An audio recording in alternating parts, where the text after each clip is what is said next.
Stock market के अंदर दो तरह के इन्वेस्टर पाए जाते हैं। सबसे पहले वो इन्वेस्टर होते हैं जो हर मार्केट के उतार चढ़ाव के अंदर में अपने पोर्टफोलियो का बैलेंस खोते रहते हैं। जब मार्केट नीचे गिरता है तो म्यूचुअल फंड को सेल करना स्टार्ट कर देते हैं, और जब मार्केट ऊपर जाता है तो इतने सारे म्यूचुअल फंड पोर्टफोलियो में रख लेते हैं कि पूरी की पूरी टीम ही क्रिएट कर लेते हैं। वहीं दूसरे टाइप का वो इन्वेस्टर होता है जो हर मार्केट करेक्शन के अंदर में अपने पोर्टफोलियो का लेवल और ज्यादा अपग्रेड करता रहता है। मतलब जब मार्केट नीचे गिरेगा और आप दूसरे टाइप के इन्वेस्टर का पोर्टफोलियो चेक करेंगे तो आपको बढ़िया दिखने वाला है मार्केट गिरावट के टाइम में, क्योंकि उसने अपने पोर्टफोलियो को अपग्रेड कर लिया है। ये दोनों के बीच में केवल एक चीज का फर्क होता है, इसका नाम है फंड सिलेक्शन। अब देखिए, मैं ये नहीं बोल रहा हूं कि कोई फंड बेकार होता है, कोई फंड अच्छा होता है। आप ये मत समझ लीजिएगा कोई फंड बहुत ही बढ़िया है, कोई फंड बिल्कुल ही बेकार है। सभी फंड बनाए गए हैं अलग अलग गोल के लिए, एक पर्पज के लिए। आपको वो पर्पज ढूंढना पड़ता है कि आखिर में जो मैं फंड सेलेक्ट कर रहा हूं क्या वो मेरे गोल के अकॉर्डिंग है, क्या उसका पर्पज क्या है, वो किसके लिए बनाया गया है। अगर आप ये जान गए ना तो आप एक बढ़िया फंड को चूज कर पाते हैं। बट अगर आपको इस चक्कर में नहीं पड़ना है, फंड सिलेक्शन के चक्कर में नहीं पड़ना है कि कौन सा फंड अच्छा है कौन सा फंड खराब है,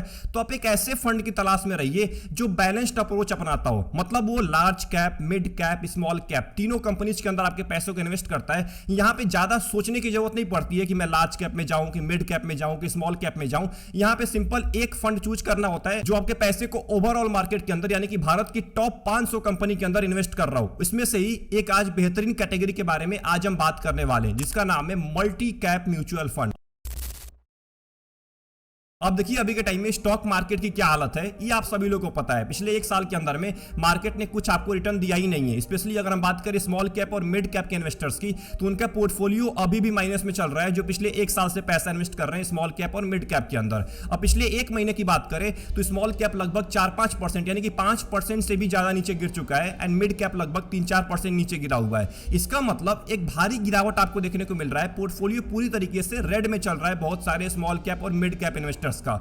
इसी चीज के लिए सेबी ने एक कैटेगरी को डिजाइन किया था, मल्टी कैप म्यूचुअल फंड। अब देखिए, मल्टी कैप में क्या होता है ना कि आपके पैसे को 75% इक्विटी में इन्वेस्ट किया जाता है, जिसमें से 25% लार्ज कैप के अंदर, 25% small cap and 25% mid cap के अंदर। इन तीनों के अंदर 25% आपका पैसा डालना ही होता है फंड मैनेजर को। इससे कम पैसा वो नहीं इन्वेस्ट कर सकता है। अब इसका फायदा क्या होता है? इसका फायदा ये होता है कि अभी के टाइम में जो सिचुएशन चल रहा है, इस टाइम पे फंड मैनेजर लार्ज कैप में ज्यादा एलोकेशन आपका डाल सकता है, क्योंकि जो बचा हुआ 25% है उसमें फंड मैनेजर को बहुत ज्यादा फ्रीडम मिलता है। 75% उसको लार्ज कैप, स्मॉल कैप और मिड कैप में डालना होता है, और जो बचा हुआ 25% है उसमें फंड मैनेजर जहां चाहे वहां आपके पैसों को इन्वेस्ट कर सकता है। अब इस टाइम पे जब स्मॉल कैप और मिड कैप की हालत खराब है तो फंड मैनेजर ज्यादा पैसा आपका लार्ज कैप कंपनीज के अंदर इन्वेस्ट करना पसंद करता है। 25% तो लार्ज कैप में डालना ही डालना है, बट उसके अलावा जो 25% उसको फ्रीडम मिला हुआ है उसके अंदर भी वो लार्ज कैप में ज्यादा एलोकेशन आपका डाल पाता है। अब इससे फायदा ये होता है कि इस टाइम के गिरावट के अंदर में आपको रिटर्न अच्छा मिलता रहता है। ये फंड्स जो होते हैं, मल्टी कैप के जो फंड्स होते हैं,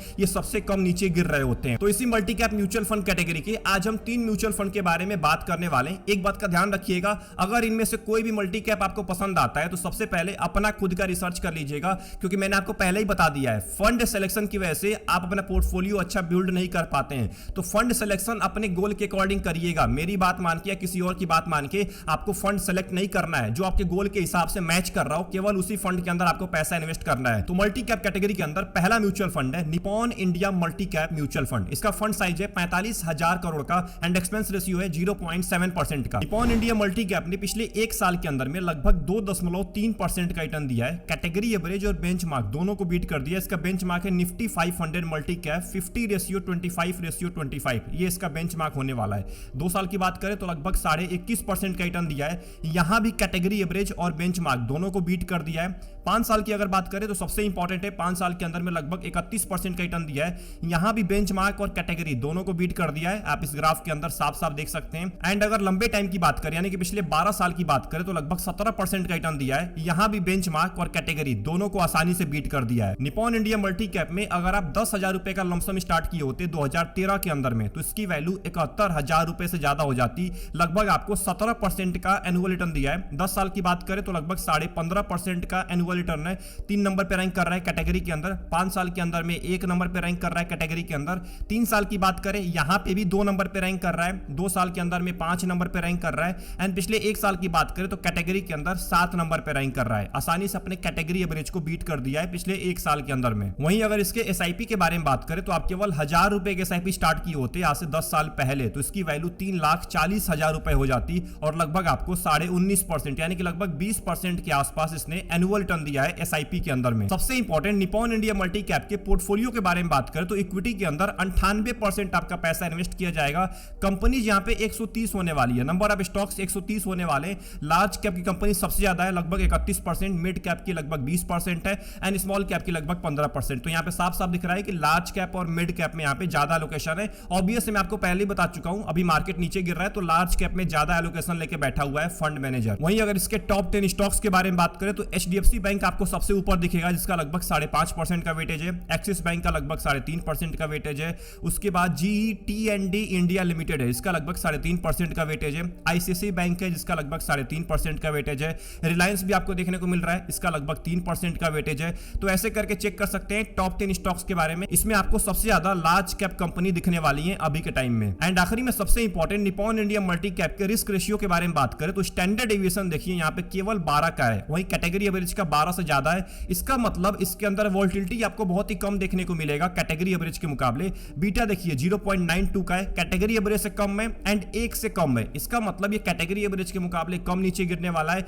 और मार्केट के भी मुकाबले ये कम नीचे गिरेगा। शार्प रेशियो की बात करें तो 1.46 का है, कैटेगरी एवरेज से बहुत ज्यादा है, यानी कि अभी तक रिस्क एडजस्टेड रिटर्न आपको बहुत ही बढ़िया मिल चुका है। अगर फंड मैनेजर ऐसे ही फंड को मैनेज कर रहा है तो बहुत ही बढ़िया आपको फ्यूचर में भी रिटर्न मिल सकता है। लिस्ट के अंदर दूसरा मल्टी कैप म्यूचुअल फंड है Invesco India multi cap mutual fund. इसका फंड साइज है 4000 करोड़ का, एक्सपेंस रेशियो है 0.7% का। इन्वेस्को इंडिया मल्टी कैप ने पिछले 1 साल के अंदर में लगभग 2% का रिटर्न दिया है, बेंचमार्क और कैटेगरी दोनों को बीट कर दिया है। अगर 2 साल की बात करें तो लगभग 21% का रिटर्न दिया है, बेंचमार्क और कैटेगरी को यहां पे भी बीट कर दिया है। 5 साल की अगर बात करें तो लगभग 24.5% का रिटर्न दिया है, लगभग कैटेगरी एवरेज के बराबर आपको रिटर्न देखने को मिल रहा है, बट बेंचमार्क को यहां पे भी बीट कर दिया है। एंड अगर लंबे टाइम की बात करें, पिछले 12 साल की बात करें तो लगभग 18.5% का रिटर्न दिया है, बेंचमार्क को तो बीट कर ही दिया है, कैटेगरी एवरेज को भी बुरी तरीके से बीट किया है। इसका मतलब ये फंड लंबे टाइम से आपको कंसिस्टेंट परफॉर्मेंस देता आ रहा है मल्टी कैप कैटेगरी के अंदर। इन्वेस्को इंडिया मल्टी कैप के लमसम के बारे में बात करें तो आप केवल 10,000 रुपए का लमसम स्टार्ट किए होते 2013 के अंदर में, तो इसकी वैल्यू 85,000 रुपए से ज्यादा हो जाती है आज के टाइम में एंड लगभग आपको 18.5% का एनुअल रिटर्न दिया है लमसम के अंदर में। 10 साल की बात करें तो लगभग 15% का एनुअल रिटर्न है, 5 साल के अंदर में 6 नंबर पर रैंक कर रहा है कैटेगरी के अंदर, 3 साल की बात करें तो 8 नंबर पर रैंक कर रहा है। एंड अगर हम एसआईपी के बारे में बात करें तो इन्वेस्को इंडिया मल्टी कैप में आप केवल 1000 रुपए के एसआईपी स्टार्ट किए होते 2015 के अंदर में, तो इसकी वैल्यू 3 लाख रुपए हो जाती लगभग एंड लगभग आपको 17.5% का एनुअल रिटर्न दिया है पिछले 10 साल के अंदर में एसआईपी की बात करूं तो। सबसे important Invesco India multi cap के पोर्टफोलियो के बारे में बात करें तो इक्विटी के अंदर 97% आपका पैसा इन्वेस्ट किया जाएगा। नंबर ऑफ स्टॉक 67 होने वाले, लार्ज कैप की कंपनी 16% है, मिड कैप की 13% एंड स्मॉल कैप की 18% एंड अदर्स के अंदर लगभग 50% आपका पैसा इन्वेस्ट किया जाएगा। ये जो आपको अदर दिख रहा है ना, इसके अंदर भी large cap, mid cap, small cap companies होती हैं। टॉप 10 स्टॉक्स के बारे में बात करें तो सबसे ऊपर आपको आईसीआईसीआई बैंक दिखेगा जिसका लगभग 5% का वेटेज है, उसके बाद ट्रेंट दिखेगा जिसका लगभग 3.5% का वेटेज है, एचडीएफसी बैंक है, चोलामंडलम है, इटर्नल है, डिक्सन टेक्नोलॉजी है। इनमें आपके मैक्सिमम पैसों को इन्वेस्ट किया जाएगा, बट एक बात का ध्यान रखिएगा, इस म्यूचुअल फंड के अंदर ज्यादा डिपेंडेंसी नहीं है किसी भी एक कंपनी के ऊपर, मतलब किसी भी एक कंपनी के अंदर 10% का, 8% का, 9% का वेटेज नहीं है, मतलब यहाँ पे अच्छा खासा यहाँ पे वेटेज डिवाइड किया गया है टॉप 10 स्टॉक्स के अंदर में। एंड आखिरी में अगर बात करें इसके रिस्क रेशियो के बारे में तो स्टैंडर्ड डेविएशन देखिए यहाँ पे 12 से ज्यादा है, कैटेगरी एवरेज से थोड़ा कम है। इसका मतलब लगभग कैटेगरी एवरेज के बराबर ही आपको वोलेटिलिटी देखने को मिलेगा। बीटा यहाँ पे कैटेगरी एवरेज के बराबर है, यानी कि लगभग आपको गिरावट भी कैटेगरी एवरेज के बराबर ही देखने को मिल रहा है, इसीलिए पिछले 5 साल का रिटर्न लगभग आपको बराबर देखने को मिल रहा है। एंड अगर शार्प रेशियो के बारे में बात करें तो कैटेगरी एवरेज के बराबर ही आपको लगभग शार्प रेशियो देखने को मिल रहा है। इसका मतलब कैटेगरी एवरेज के बराबर ही आपको रिस्क एडजस्टेड रिटर्न मिलने वाला है। एंड लिस्ट के अंदर आखिरी मल्टी कैप म्यूचुअल फंड है Mahindra Manulife multi cap mutual fund. इसका फंड साइज है 5700 करोड़ का, एक्सपेंस रेशियो है 0.4% का। महिंद्रा मनुलाइफ मल्टी कैप ने पिछले 1 साल के अंदर में लगभग 0.07% का रिटर्न दिया है। बेंचमार्क को तो बीट कर दिया क्योंकि बेंचमार्क ने माइनस में रिटर्न दिया है, बट कैटेगरी एवरेज को यहाँ पे बीट नहीं कर पाया है। वहीं अगर 6 महीने की बात करें तो लगभग यहाँ पे 11% का रिटर्न दिया है, बेंचमार्क और कैटेगरी दोनों को बीट कर दिया है। 3 महीने की अगर बात करें तो लगभग 3.5% का रिटर्न दिया है, यहां भी बेंचमार्क और कैटेगरी दोनों को बीट कर दिया है। अगर 2 साल की बात बात करें तो लगभग 21% का रिटर्न दिया है, बेंचमार्क और कैटेगरी को बीट कर दिया है। 5 साल की अगर बात करें तो यहां पे लगभग 26% का, लगभग 27% का रिटर्न दिया है, बेंचमार्क और कैटेगरी को यहां पे भी बीट कर दिया है। एंड अगर लंबे टाइम की बात करें, जब से ये फंड स्टार्ट हुआ है यानी कि 2017 से लेकर अभी तक लगभग आपको 18% का रिटर्न दिया है, यहां भी बेंचमार्क और कैटेगरी दोनों को बीट कर दिया है। महिंद्रा मनुलाइफ मल्टी कैप के लमसम के बारे में अगर बात करें तो आप केवल 10,000 रुपए का लमसम स्टार्ट किए होते 2020 के अंदर में, तो इसकी वैल्यू 32,000 रुपए से ज्यादा हो जाती, लगभग आपको 26.5% का एनुअल रिटर्न दिया है पिछले 5 साल के अंदर में। 3 साल की बात करें तो लगभग 21% का रिटर्न है, अपने कैटेगरी में 5 नंबर पर रैंक कर रहा है, 5 साल के अंदर में 2 नंबर पर रैंक कर रहा है, जो कि बहुत ही बड़ी बात होती है। 5 साल के अंदर में बहुत ही कम म्यूचुअल फंड होते हैं जो टॉप 5 लिस्ट के अंदर में रैंक कर पाते हैं। वहीं पे अगर इसके एसआईपी के बारे में बात करें तो आप केवल 1000 रुपए के एसआईपी स्टार्ट किए होते 2020 के अंदर में, तो इसकी वैल्यू 1 लाख रुपए से भी ज्यादा हो जाती, लगभग आपको 21% का एनुअल रिटर्न दिया है। सोचिए आप केवल 1000 रुपए के एसआईपी स्टार्ट किए होते 5 साल पहले, तो इसकी वैल्यू 1 लाख रुपए से ज्यादा हो जाती, इतना बढ़िया रिटर्न दिया है पिछले 5 साल के अंदर में। सबसे इंपॉर्टेंट इसके पोर्टफोलियो के बारे में बात करें तो इक्विटी के अंदर 97% आपका पैसा इन्वेस्ट किया जाएगा। नंबर ऑफ स्टॉक्स 80 होने वाले हैं, लार्ज कैप की कंपनी 30% है, मिड कैप की लगभग 20% एंड स्मॉल कैप की लगभग 17% है। इसका मतलब साफ साफ दिख रहा है कि लार्ज कैप और मिड कैप में आपका ज्यादा एलोकेशन है। टॉप 10 स्टॉक्स के बारे में बात करें, सबसे ऊपर आपको बड़ी कंपनीज ही दिखने वाली हैं, जैसे आईसीआईसीआई बैंक हो गया जिसका लगभग 3.5% का वेटेज है। उसके बाद आपको डिवाइस लैबोरेटरी लिमिटेड दिखेगा जिसका लगभग 3.5% का वेटेज है। ग्लेनमार्क फार्मास्यूटिकल लिमिटेड है जिसका लगभग 3.5% का वेटेज है। उसके बाद आपको लॉरस लैब्स लिमिटेड दिखेगा जिसका लगभग 3.5% का वेटेज है। एचडीएफसी बैंक भी आपको दिखने वाला है। तो टॉप 10 स्टॉक्स के अंदर आपको मिड कैप और लार्ज कैप की कंपनी ज्यादा दिखने वाली है। एंड आखिरी में अगर हम बात करें इसके रिस्क रेशियो के बारे में तो स्टैंडर्ड डेविएशन देखिए लगभग 14 का है। इसका मतलब कैटेगरी एवरेज के मुकाबले आपको ज्यादा वोलेटिलिटी देखने को मिल सकता है। बीटा की बात करें 1.07 का है, एक से ज्यादा बीटा है, इसका मतलब गिरावट भी आपको ज्यादा देखने को मिल सकता है कैटेगरी एवरेज के मुकाबले। एंड शार्प रेशियो देखिए कैटेगरी एवरेज के लगभग बराबर है, इसका मतलब रिस्क एडजस्टेड रिटर्न आपको बढ़िया मिल सकता है फ्यूचर के अंदर में, एक से ज्यादा शार्प रेशियो अच्छा माना जाता है। एंड आखिरी में सबसे इंपॉर्टेंट इन तीनों म्यूचुअल फंड के पिछले 3 साल के रोलिंग रिटर्न के बारे में बात करें तो यहां पे देखिए इस ग्राफ के अंदर आपको सबसे ऊपर आपको देखने को मिल रहा है Nippon India multi cap mutual fund, उसके नीचे है महिंद्रा मनुलाइफ एंड उसके नीचे है इन्वेस्को इंडिया। इसका मतलब यहां पे साफ साफ दिख रहा है कि निपॉन इंडिया मल्टी कैप आगे निकल चुका है 3 साल के रोलिंग रिटर्न के मामले में, इन दोनों म्यूचुअल फंड को आसानी से बीट कर दिया है। क्योंकि अगर आप यहां पे एक बार देखेंगे रिटर्न डिस्ट्रीब्यूशन के अंदर में, यानी कि इस कैटेगरी में आप देखिए, यहां पे देखिए एक बार इन्वेस्को इंडिया मल्टी कैप ने 20% से ज्यादा लगभग 76% ऑफ टाइम रिटर्न दिया है। वहीं महिंद्रा मनुलाइफ ने लगभग 80% ऑफ टाइम दिया है। वहीं निपॉन इंडिया मल्टी कैप ने लगभग 98% का रिटर्न दिया है। इसका मतलब साफ साफ दिख रहा है कि निपॉन इंडिया ज्यादा कंसिस्टेंसी के साथ आपको 20% से ज्यादा रिटर्न दिया है 3 साल के टाइम पीरियड के अंदर में, जो कि बहुत ही बढ़िया चीज होती है किसी भी म्यूचुअल फंड के लिए। एंड अगर आप मिनिमम रिटर्न के बारे में बात करेंगे तो मिनिमम रिटर्न देखिए यहाँ पे इन्वेस्को इंडिया का 14% है,